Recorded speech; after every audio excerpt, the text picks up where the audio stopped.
What's up, guys? Today I want to show you one of the many more features our Kupp Code Analytics tool has. This time, it's the instant web resource deployment directly from Visual Studio. So let's assume you just have your web resource inside of your solution and you want that web resource to be in your CRM system. Now, instead of going there and doing everything manually, you can simply just right-click on it and hit Deploy to D365.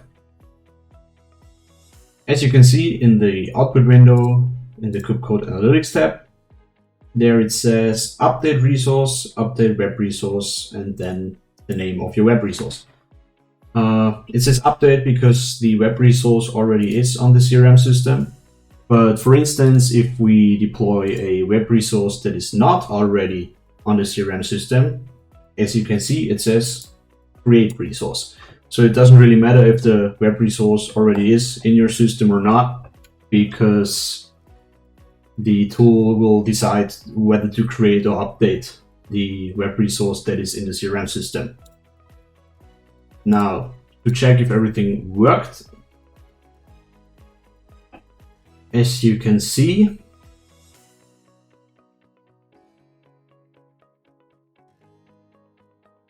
the action trigger web resource has been modified 48 seconds ago, and the image that we deployed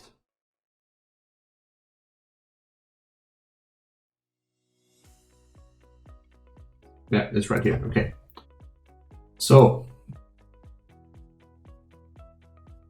I think that is also very convenient, and it's also very time-saving because of doing all the manual steps like new, more web resource and choosing a file manually and doing every other thing manually. You can just simply do everything automated by deploying within from Visual Studio. Don't forget, you can get Kupp Code Analytics anytime at the Visual Studio Marketplace.